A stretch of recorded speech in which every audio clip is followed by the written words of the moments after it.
ਵਾਹਿਗੁਰੂ ਜੀ ਕਾ ਖਾਲਸਾ ਵਾਹਿਗੁਰੂ ਜੀ ਕੀ ਫਤਿਹ। ਮੈਂ ਤੁਹਾਡੀ ਹੋਸਟ ਨੀਲਮ ਕੌਰ ਤੇ ਮੈਂ ਟੀਵੀ 84 ਦੇ ਸਾਰੇ ਦਰਸ਼ਕਾਂ ਦਾ ਹਾਰਦਿਕ ਸਵਾਗਤ ਕਰਦੀ ਹਾਂ ਪ੍ਰੋਗਰਾਮ ਸੱਚੋ ਸੱਚ ਵਿੱਚ। ਰੋਜ਼ਾਨਾ ਦੀ ਤਰ੍ਹਾਂ ਤੁਹਾਡੇ ਤੇ ਸਾਡੇ ਹਰਮਨ ਪਿਆਰੇ ਡਾਕਟਰ ਅਮਰਜੀਤ ਸਿੰਘ ਮੇਰੇ ਨਾਲ ਬੈਠੇ ਹੋਏ ਨੇ।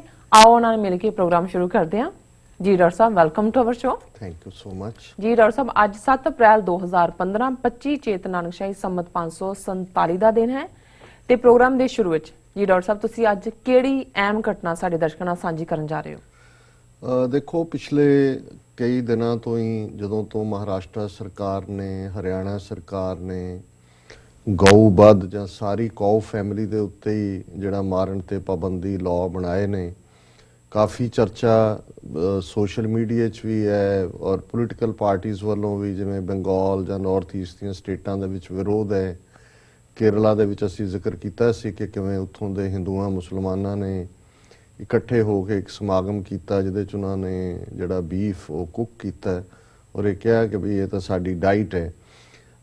ਹੁਣ ਇਸ ਸਾਰੀ ਡਿਬੇਟ ਦੇ ਵਿੱਚ ਇੱਕ ਹੋਰ ਅਹਿਮ ਸ਼ਖਸੀਅਤ ਜਸਟਿਸ ਮਾਰਕੰਡੇ ਕਾਟਜੂ, ਜਿਹੜੇ ਕਿ ਸੁਪਰੀਮ ਕੋਰਟ ਦੇ ਜਸਟਿਸ ਰਹੇ ਔਰ ਪ੍ਰੈਸ ਕਾਉਂਸਲ ਆਫ ਇੰਡੀਆ ਦੇ ਪ੍ਰੈਜ਼ੀਡੈਂਟ ਵੀ ਰਹੇ, ਹੁਣ ਆਪਣਾ ਉਹਨਾਂ ਦਾ ਬਲੌਗ ਵੀ ਹੈ ਔਰ ਸਮੇਂ-ਸਮੇਂ ਉਹ ਹਿੰਦੂਤਵੀ ਨੀਤੀਆਂ ਨੂੰ ਚੈਲੰਜ ਕਰਨ ਵਾਲੀਆਂ ਜਿਹੜੀਆਂ ਬਹੁਤ ਸਾਰੀਆਂ ਟਿੱਪਣੀਆਂ ਬੇਬਾਕ ਹੋ ਕੇ ਕਰਦੇ ਨੇ।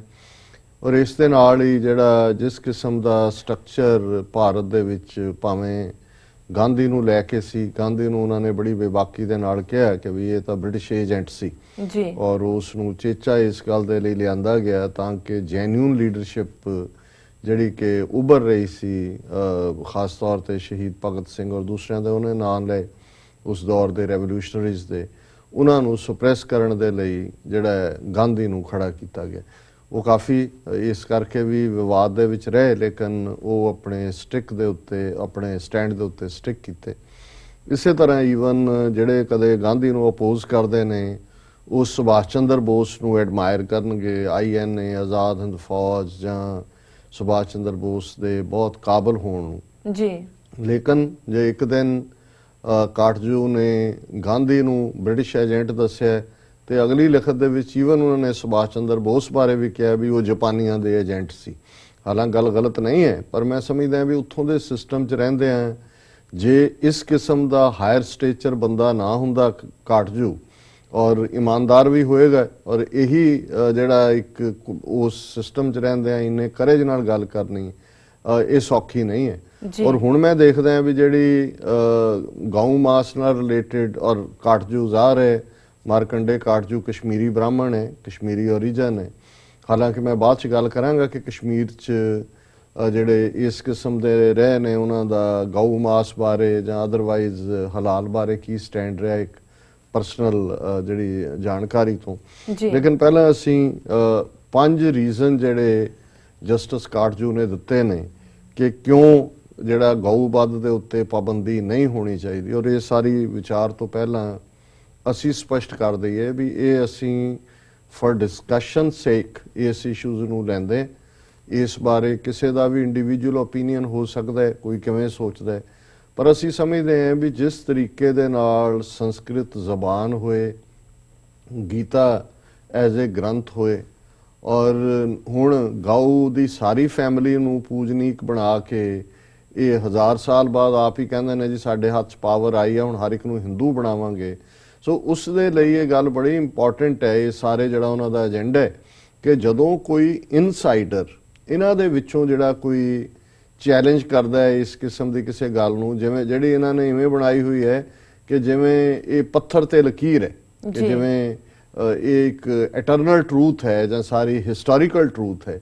ਸੋ ਮੈਂ ਸਮਝਦਾ ਹਾਂ ਵੀ ਸਾਨੂੰ ਇਸ ਸਾਰੇ ਚੋਂ ਅਸੀਂ ਜਦੋਂ ਵੀ ਇਸ ਕਿਸਮ ਦੇ ਇਸ਼ੂ ਨੂੰ, ਹਾਲਾਂਕਿ ਸਾਨੂੰ ਪਤਾ ਹੈ ਕੁਆਇਟ ਕੰਟਰੋਵਰਸ਼ੀਅਲ ਹੈ ਈਵਨ ਆਪਣੇ ਸਿੱਖ ਕੌਮ ਦੇ ਵਿੱਚ ਵੀ, ਔਰ ਕਿਵੇਂ ਚਲਾਕੀ ਦੇ ਨਾਲ ਸਮੇਂ-ਸਮੇਂ ਹਿੰਦੂ ਤਵੀਆਂ ਨੇ, ਸਿੱਖਾਂ ਦੇ ਵੀ ਜਿਹੜੇ ਇਸ ਪ੍ਰਤੀ ਕੋਮਲ ਭਾਵ ਨੇ, ਔਰ ਜਿਵੇਂ ਅਸੀਂ ਇੱਕ ਪ੍ਰੋਗਰਾਮ ਚੱਲੀਏ ਜ਼ਿਕਰ ਕੀਤਾ ਸੀ ਕਿ ਕਿਉਂਕਿ ਇੱਕ ਵੇਲਾ ਸੀ ਕਿ ਇਹ ਗੁਲਾਮੀ ਦੀਆਂ ਨਿਸ਼ਾਨੀਆਂ ਸਨ, ਉਹ ਭਾਵੇਂ ਪਹਿਰਾਵਾ ਹੋਏ, ਨੀਲ ਬਸਤਰ ਪਹਿਰ ਹੋਵੇ ਪ੍ਰਵਾਨ, ਜਾਂ ਉਹ ਅਪਾਖਿਆ ਕਾ ਕੁੱਠਾ ਬੱਕਰਾ ਖਾਣਾ ਇਸ ਹਵਾਲੇ ਨਾਲ ਹੋਏ, ਜਾਂ ਖੱਤਰੀਆਂ ਤਾਂ ਧਰਮ ਛੋੜਿਆ, ਮਲੇਛ ਭਾਖਿਆ ਗਹੀ ਜ਼ੁਬਾਨ ਦੇ ਹਵਾਲੇ ਨਾਲ ਹੋਏ। ਸੋ ਜਿਸ ਤੇਜ਼ੀ ਨਾਲ ਹਿੰਦੂਆਂ ਨੇ ਇਨ ਜਨਰਲ ਔਰ ਬ੍ਰਾਹਮਣਾਂ ਨੇ ਇਨ ਪਾਰਟਿਕੂਲਰ ਉਹਨੂੰ ਐਕਸੈਪਟ ਕੀਤਾ ਸੀ, ਔਰ ਗੁਰੂ ਸਾਹਿਬ ਦਾ ਇਹ ਯਾਦ ਕਰਵਾਉਣਾ ਕਿ ਭਾਈ ਇਧਰੋਂ ਜਿਹੜਾ ਉਹਨਾਂ ਨੇ ਉਹਨਾਂ ਦੀ ਜ਼ਬਾਨ ਨੂੰ ਅਪਾਖਿਆ ਲਾਣਿਆ ਹੋਇਆ ਹੈ, ਉਹਨਾਂ ਨੂੰ ਮਲੇਛ ਲਾਣਿਆ ਹੋਇਆ ਹੈ, ਪਰ ਮਲੇਛ ਧਾਨ ਲੈ ਪੂਜੈ ਪੁਰਾਣ, ਕਿ ਵੀ ਇਹ ਜਿਹੜੇ ਨੇ ਉਹਨਾਂ ਦਾ ਧਾਨ ਜਾਂ ਉਹਨਾਂ ਦੀ ਜਿਹੜੀ ਗਿਫਟਸ ਨੇ ਉਹਨਾਂ ਦੇ ਤਨਖਾਹਦਾਰ ਬਣ ਕੇ ਉਹਨਾਂ ਨੂੰ ਪਲੀਜ਼ ਕਰਕੇ ਇਹ ਆਪਣਾ ਰਿਜ਼ਕ ਉਹਦੇ ਚੋਂ ਕੱਢਦੇ ਨੇ।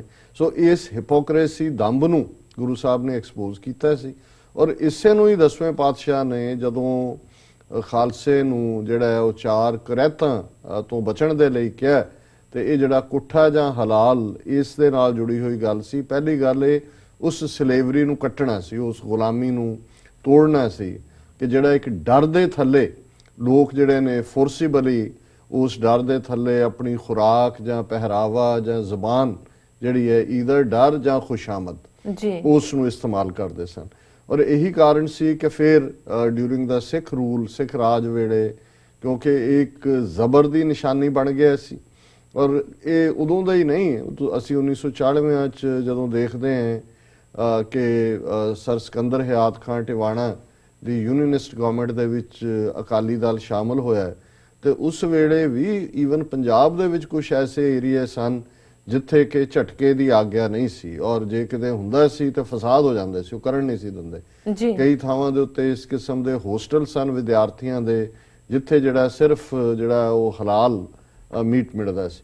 ਔਰ ਅਕਾਲੀਆਂ ਨੇ ਜਦੋਂ ਉਸ ਸਰਕਾਰ 'ਚ ਜੁਆਇਨ ਕੀਤਾ ਸਰ ਸਿਕੰਦਰ ਹਯਾਤ ਖਾਨ ਦੀ, ਸੋ ਇੱਕ ਪੈਕਟ ਹੋਇਆ ਜਿਹਨੂੰ ਜਿਹੜਾ ਸਿਕੰਦਰ ਹਯਾਤ ਖਾਨ ਬਲਦੇਵ ਸਿੰਘ ਪੈਕਟ ਕਹਿੰਦੇ ਨੇ, ਔਰ ਉਹਦੇ ਥੱਲੇ ਜਿੱਥੇ ਪਾਬੰਦੀ ਸੀ ਜਾਂ ਜਿੱਥੇ ਲੋਕਾਂ ਦਾ ਜਾਂ ਲੋਕਲ ਜਿਹੜੇ ਫਿਊਡਲ ਚੌਧਰੀ ਸੀ ਉਹੀ ਇਸ ਕਿਸਮ ਦਾ ਨਹੀਂ ਸੀ ਕਰਨ ਦਿੰਦੇ, ਇਸ ਪੈਕਟ ਦੇ ਥੱਲੇ ਗਾਰੰਟੀ ਕੀਤਾ ਗਿਆ ਸੀ ਕਿ ਜਿੱਥੇ ਸਿੱਖ ਚਾਹਣਗੇ ਉਹ ਝਟਕਾ ਕਰ ਸਕਦੇ ਨੇ, ਉਹਨਾਂ ਦੇ ਉੱਤੇ ਕੋਈ ਪਾਬੰਦੀ ਨਹੀਂ ਹੋਏਗੀ, ਔਰ ਦੂਸਰੇ ਜਿਹੜੇ ਉਹਨਾਂ ਨੂੰ ਰੋਕਣਗੇ ਉਹਨਾਂ ਦੇ ਖਿਲਾਫ ਕਾਨੂੰਨੀ ਕਾਰਵਾਈ ਹੋਏਗੀ।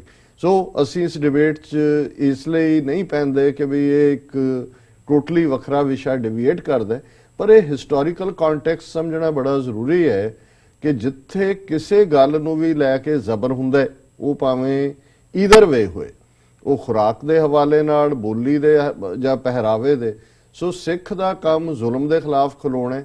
ਜੇ ਕਦੇ ਫੋਰਸ ਕਰਕੇ ਕੋਈ ਗਾਂ ਖਵਾਉਂਦੇ ਸੀ ਦੂਜਿਆਂ ਨੂੰ ਤਾਂ ਵੀ ਸਿੱਖਾਂ ਨੇ ਸਟੈਂਡ ਲਿਆ ਕਿ ਭਾਈ ਇਹ ਜ਼ਬਰੀ ਇਹ ਕੰਮ ਨਹੀਂ ਹੋਣਾ।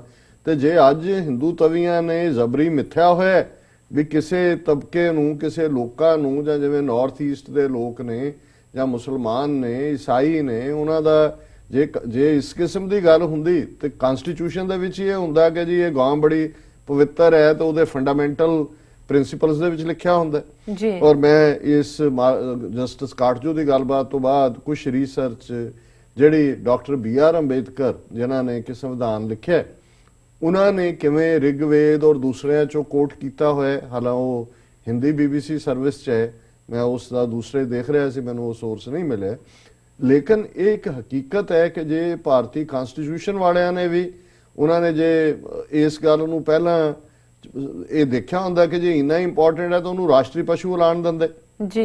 ਜਿਵੇਂ ਹੁਣ ਅਦਿੱਤਿਆ ਆਨੰਦ ਕਹਿੰਦਾ ਜੀ ਇਹਨੂੰ ਰਾਸ਼ਟਰ ਮਾਤਾ ਐਲਾਨੋ ਗਾਂ ਨੂੰ। ਸੋ ਕਾਟਜੂ ਨੇ 5 ਨੁਕਤੇ ਜਿਹੜੇ ਨੇ ਬੜੇ ਅਹਿਮ ਇਸ ਬਾਰੇ ਚੈਲੰਜਿੰਗ ਪੁੱਛੇ ਨੇ। ਉਹਨੇ ਇਹ ਕਿਹਾ ਕਿ as a hole world Eats beef, so there is nothing wrong in eating it, ਕਿ ਬਈ ਜੇ ਤੁਸੀਂ ਹੀ ਸਿਰਫ ਇਹਨੂੰ ਮਾਤਾ ਬਣਾ ਕੇ ਇਸ ਦੀ ਪਵਿੱਤਰਤਾ ਨਾ ਖਾਣ ਨਾਲ ਜੋੜੀ ਹੋਈ ਹੈ ਤੇ ਦੁਨੀਆ ਦੇ ਵਿੱਚ ਤਾਂ ਮੈਜੋਰਿਟੀ ਲੋਕ ਖਾਂਦੇ ਨੇ। ਔਰ ਉਹਨੇ ਇਹ ਹੋਰ ਡਿਟੇਲ 'ਚ ਕਿਹਾ ਵੀ ਉਹ ਕੋਈ ਈਵਲ ਨਹੀਂ ਹੈਗੇ।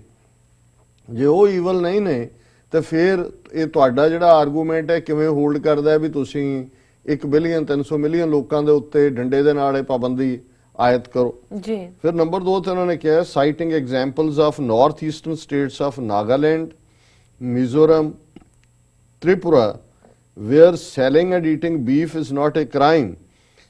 ਹੁਣ ਇਹ ਉਹਨਾਂ ਨੇ ਦੂਸਰਾ ਕਿਹਾ, ਉਹਨਾਂ ਨੇ ਕਿਹਾ ਜੀ ਆ ਜਿਹੜੀਆਂ ਸਟੇਟਾਂ ਨੇ ਨਾਰਥ ਈਸਟ ਦੀਆਂ, ਕਿਉਂਕਿ ਉਹਦੇ 'ਚ ਇਹ ਸਾਰੇ ਟਰਾਈਬ ਨੇ, ਮੰਗੋਲੀਅਨ ਟਰਾਈਬ, ਉਹਨਾਂ ਦੇ ਵਿੱਚ ਕਾਨੂੰਨੀ ਤੌਰ ਦੇ ਉੱਤੇ ਉਹਨਾਂ ਨੂੰ ਇਜਾਜ਼ਤ ਹੈ, ਸੋ ਤੁਸੀਂ ਉਹਨਾਂ ਦੇ ਉੱਤੇ ਕਿਵੇਂ ਪਾਬੰਦੀ ਲਾ ਦਿਓਗੇ। Cow meat is source of cheap protein, ਹੁਣ ਇਹ ਗੱਲ ਹੋਰ ਵੀ ਕਈ ਫੈਕਟਰ ਸਾਹਮਣੇ ਆਈ ਹੈ ਕਿ ਵੀ ਜਿਹੜਾ ਈਵਨ ਜ਼ੂ ਦੇ ਹਵਾਲੇ ਨਾਲ ਆਈ ਕਿ ਜਿਹੜੀਆਂ ਹੁਣ ਕਈ ਥਾਂ ਦੇ ਉੱਤੇ ਜਦੋਂ ਚਿੜੀਆ ਘਰਾਂ ਦੇ ਵਿੱਚ ਸ਼ੇਰ ਰੱਖੇ ਹੋਏ ਨੇ, ਹੁਣ ਸ਼ੇਰ ਦਾ ਆਹਾਰ ਮਾਸ ਹੈ ਜੀ। ਹੁਣ ਮਾਸ ਜਿਹੜਾ ਕਾਊ ਜਾਂ ਬੀਫ ਕਿਉਂਕਿ ਬਲਕ ਹੁੰਦਾ ਹੈ, ਵੱਡੀ ਕੁਆਂਟੀਟੀ 'ਚ ਹੁੰਦਾ ਹੈ, ਉਹਦੀ ਥਾਂ ਤੇ ਜੇ ਤੁਸੀਂ ਹੁਣ ਉਹਨਾਂ ਨੂੰ ਚਿਕਨ ਖਵਾ ਰਹੇ ਹੋ, ਸ਼ੇਰ ਉਹਨਾਂ ਦੀਆਂ ਪਿਕਚਰ ਸੀ BBC, ਉਹ ਸੁੱਕੇ ਬੈਠੇ ਨੇ, ਉਹਨਾਂ ਦੀ ਡਾਈਟ ਉਹਨਾਂ ਨੇ ਚਿਕਨ ਦੇਣੇ ਸ਼ੁਰੂ ਕਰਤੇ।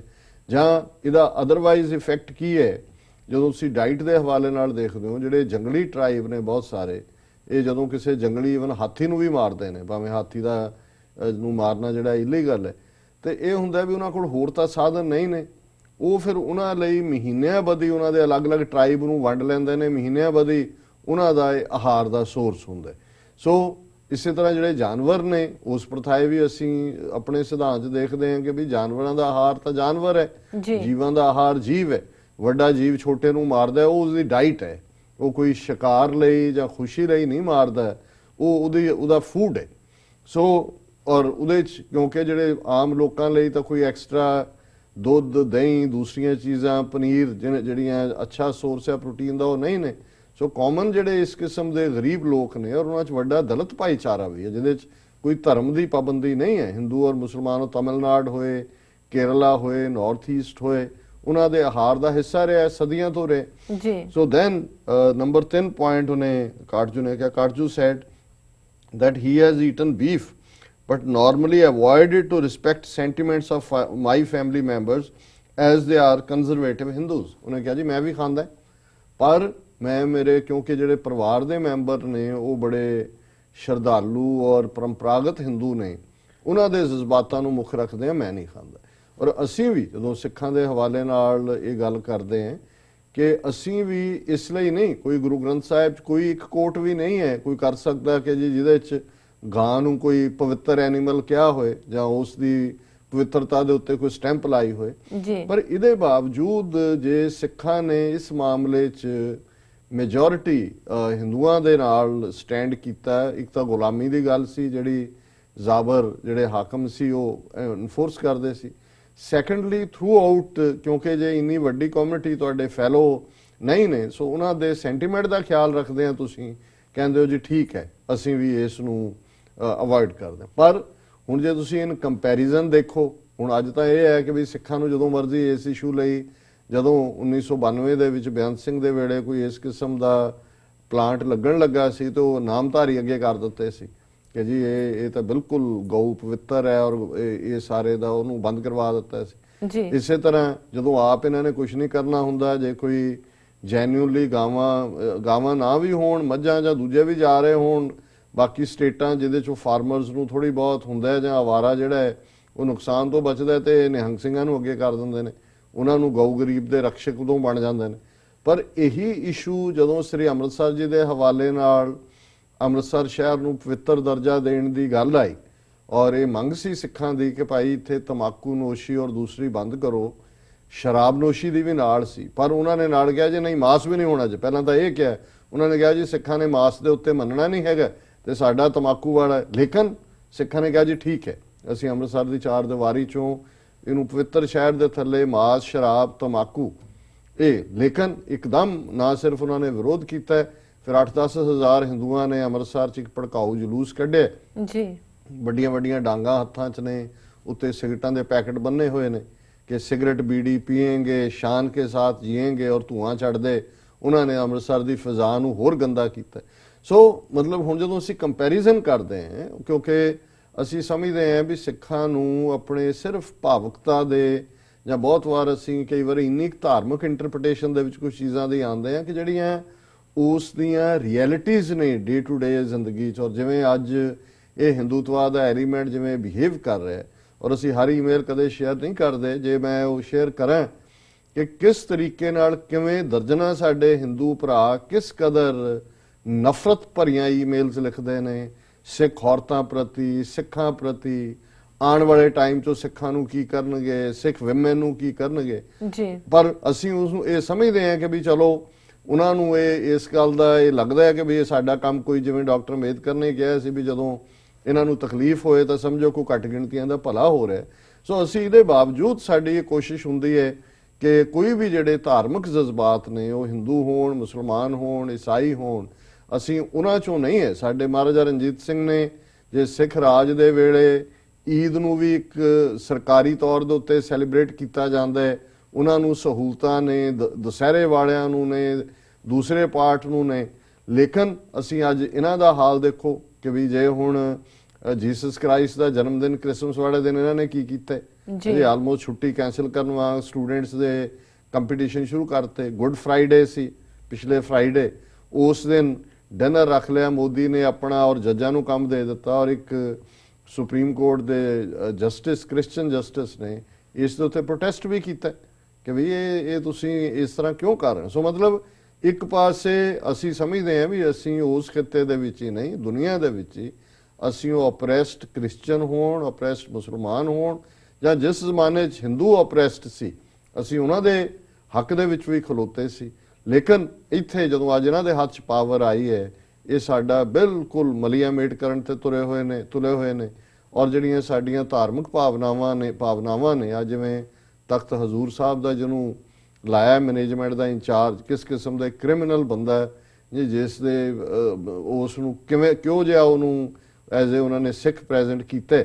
ਲੇਕਿਨ ਮਤਲਬ ਉਹ ਇਸ ਵੇਲੇ ਤੁਲੇ ਹੋਏ ਨੇ। ਸੋ ਸਾਨੂੰ ਵੀ ਇਹ ਜਿਹੜੇ ਇਸ਼ੂ ਜਿਨ੍ਹਾਂ 'ਚ ਇਹਨਾਂ ਦੇ ਜਿਹੜੇ ਜਾਗਦੀ ਜ਼ਮੀਰ ਵਾਲੇ ਮਾੜੇ ਮੋਟੇ ਲੋਕ ਨੇ ਬੋਲਦੇ ਨੇ, ਇਹਨਾਂ ਦੇ ਉੱਤੇ ਬੈਕ ਕਰਨਾ ਚਾਹੀਦਾ। ਮੈਂ ਇਸ ਡਿਬੇਟ 'ਚ ਨਹੀਂ ਹੈ ਕਿ ਵੀ ਸਾਨੂੰ ਖਾਣਾ ਚਾਹੀਦਾ ਗਊ ਮਾਸ ਜਾਂ ਮਾਸ ਵੀ ਖਾਣਾ ਚਾਹੀਦਾ, ਉਹ ਇੱਕ ਵੱਖਰੀਆਂ ਡਿਬੇਟਸ ਨੇ ਰਿਲੀਜੀਅਸ ਅਰੀਨਾ ਦੀਆਂ। ਲੇਕਿਨ ਇਸ ਮੁੱਦੇ ਦੇ ਉੱਤੇ ਕਿ ਵੀ ਤੁਸੀਂ ਇੱਕ ਕਨਸਟੀਟਿਊਸ਼ਨਲੀ ਜਿਹੜੀਆਂ ਐਸਟੈਬਲਿਸ਼ਡ ਪ੍ਰੈਕਟਿਸਿਸ ਨੇ ਉਹਨਾਂ ਨੂੰ ਅੰਡੂ ਕਰਕੇ 1000 ਸਾਲ ਪਹਿਲਾਂ ਦਾ ਆਪਣਾ ਫੇਕ ਜਿਹੜਾ ਜਿਹਨੂੰ ਧਰਮ ਬਣਾਇਆ ਹੋਇਆ ਤੁਸੀਂ, ਕਿਉਂਕਿ ਜੇ ਰਿਗਵੇਦ ਬੇਸਡ ਹੈ ਉੱਥੇ ਤਾਂ ਇਸ ਕਿਸਮ ਦੀਆਂ ਕੋਈ ਪਾਬੰਦੀਆਂ ਨਹੀਂ ਨੇ।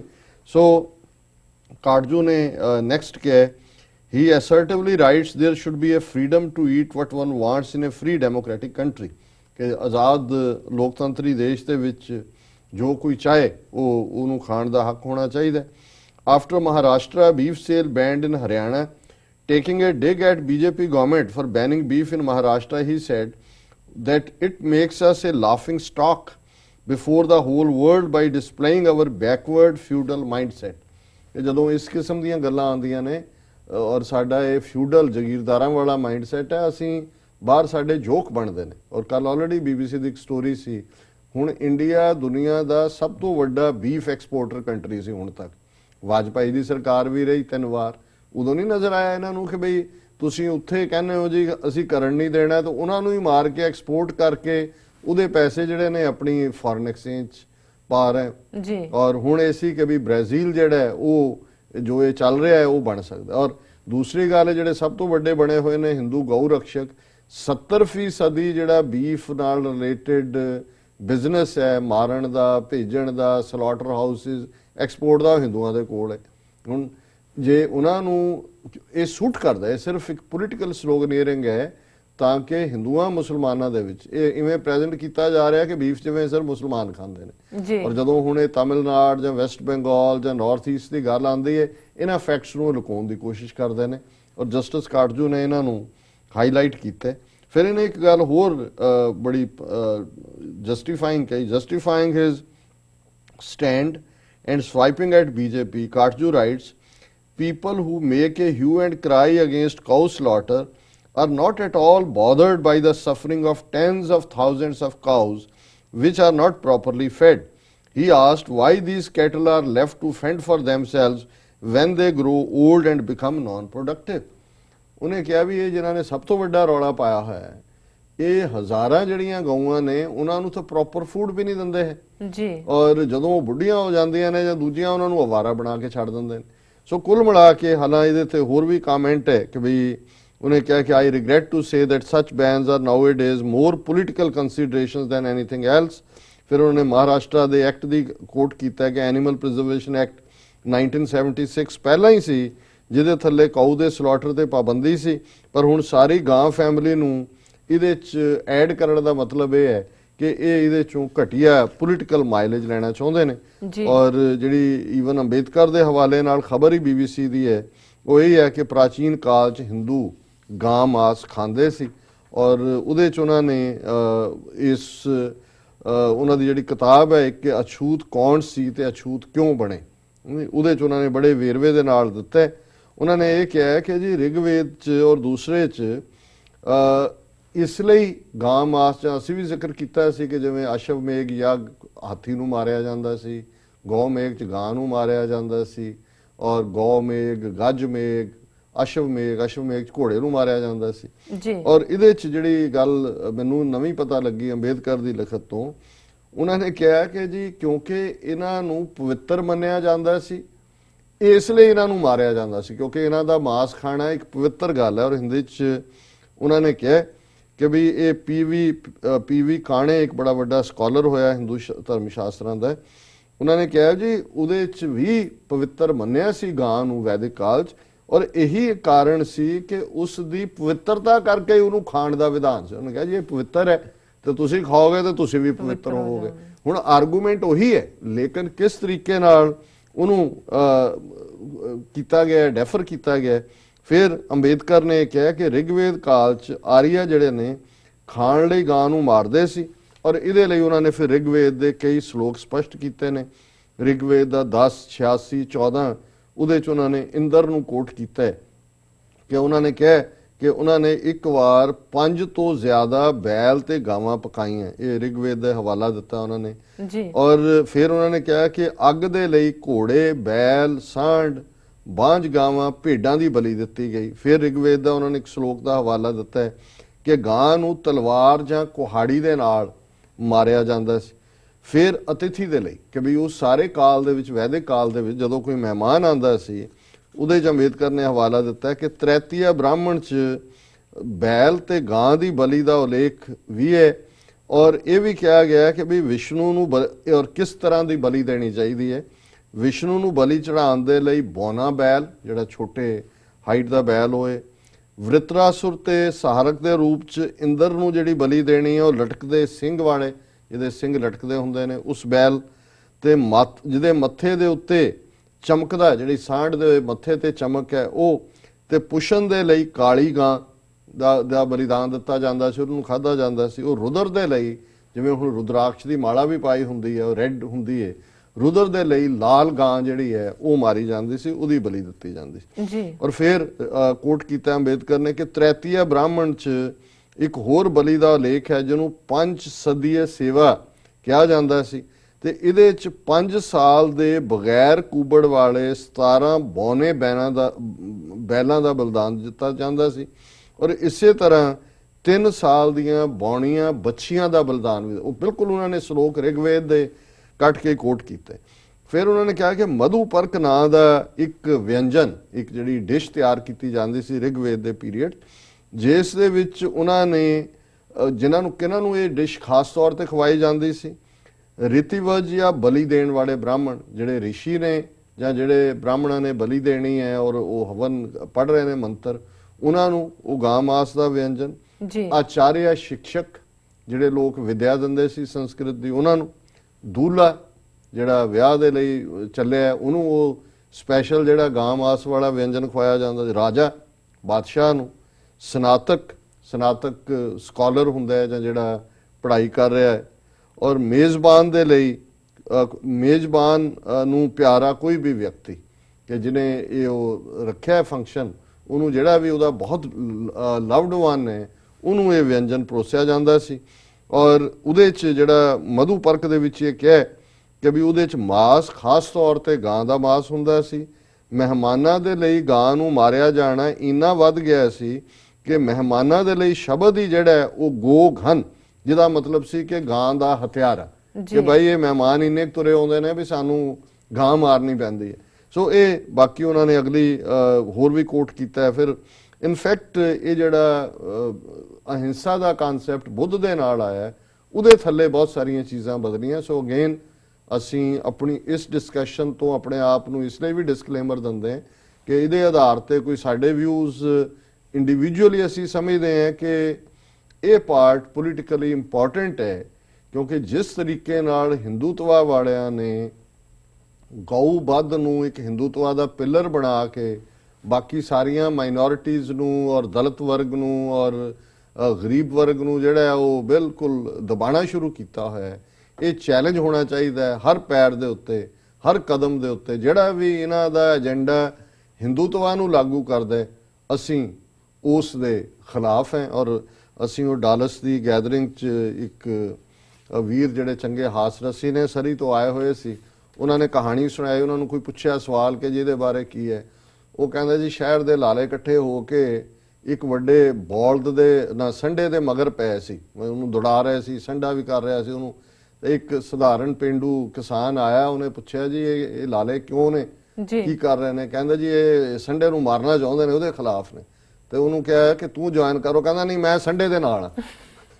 ਉਹਨੂੰ ਕੋਈ ਪਤਾ ਨਹੀਂ ਸੀ ਕੀ ਆਵਾਂਗਾ ਜੀ, ਬਸ ਮੈਂ ਸੰਡੇ ਦੇ ਨਾਲ। ਸੋ ਉਹਨਾਂ ਨੇ ਇਹ ਕਹਿ ਕੇ ਕਿਹਾ ਜੀ ਸਿੱਖਾਂ ਦਾ ਬਚਾਅ ਇਸੇ ਗੱਲ 'ਚ ਹੀ ਹੈ ਵੀ ਜਿਹੜਾ ਵੀ ਹਿੰਦੂ ਤਵੀਆਂ ਦੇ ਖਿਲਾਫ ਸਟੈਂਡ ਲੈਂਦਾ, ਤੁਸੀਂ ਕਹੋ ਜੀ ਮੈਂ ਇਹਦੇ ਨਾਲ, ਮੈਂ ਸੰਡੇ ਦੇ ਨਾਲ, ਮੈਂ ਲਾਲਿਆਂ ਨਾਲ ਨਹੀਂ, ਮੇਰੀ ਵੋਟ ਸੰਡੇ ਨੂੰ। ਜੀ ਬਿਲਕੁਲ। ਸੋ ਮੈਂ ਸਮਝਦਾ ਵੀ ਸਾਡੀ ਵੋਟ ਵੀ ਅਸੀਂ ਸੰਡੇ ਦੇ ਨਾਲ ਹੈ। ਸੋ ਜਸਟਿਸ ਕਾਟਜੂ ਨੂੰ ਅਸੀਂ ਸਪੋਰਟ ਕਰਦੇ ਹਾਂ ਉਸ ਦੇ ਇਸ ਡੇਅਰਿੰਗ ਸਟੈਪ ਦੇ ਲਈ। ਜੀ ਡਾਕਟਰ ਸਾਹਿਬ ਤੁਹਾਡਾ ਬਹੁਤ ਬਹੁਤ ਸ਼ੁਕਰੀਆ। ਇਸ ਨਾਲ ਨੇ ਬ੍ਰੇਕ। ਵੀਅਰਸ ਤੁਸੀਂ ਨਾਲ ਇਸ ਤਰ੍ਹਾਂ ਬਣੇ ਰਹੋ, ਮਿਲਦੇ ਹਾਂ ਆਫਟਰ ਦਿਸ ਸ਼ਾਰਟ ਬ੍ਰੇਕ।